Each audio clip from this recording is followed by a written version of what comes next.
اول واحد هيكسب.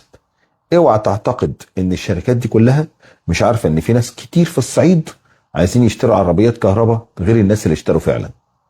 المشكله الحقيقيه في ان هم مش عارفين يحطوا هي الكهرباء اللي موجوده على خط الصعيد. يمكن اتكلمنا في الموضوع ده قبل كده، وبنناشد برضه للمره الثانيه وزاره الكهرباء والدوله المصريه بشكل عام، يا جماعه لو سمحتوا من فضلكم اهتموا بالكهرباء على خط الصعيد، علشان ده في مصلحه الدوله اولا، وفي مصلحه المواطن اللي هو مصلحته لا تتجزأ عن مصلحه الدوله.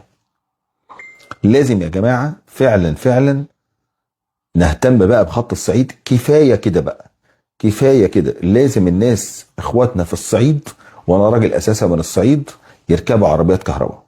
ناس كتير جدا بتكلمنا من الصعيد مش عارفه تركب عربيات كهرباء عشان المشكله دي. بيضة الاول ولا الفرخه؟ لا، شوف مصلحه حضرتك فين. حضرتك دلوقتي لما تشتري عربيه كهرباء توفر قد ايه؟ هتقدر توفر في مصاريفك قد ايه؟ هتستمتع بقياده العربيه قد ايه؟ وما تقولش انا مستني الشواحن تنتشر. احنا معتمدين على الشواحن المنزليه، وفي بعض مننا بيشحن العربيه الكهرباء في الشحن المنزلي بتاعه يمكن مره، ودي حقيقه والله، كل اسبوع. في ناس ما عندهاش محطات شحن اصلا. خدوا بالكم، اقسم بالله فعلا حصلت.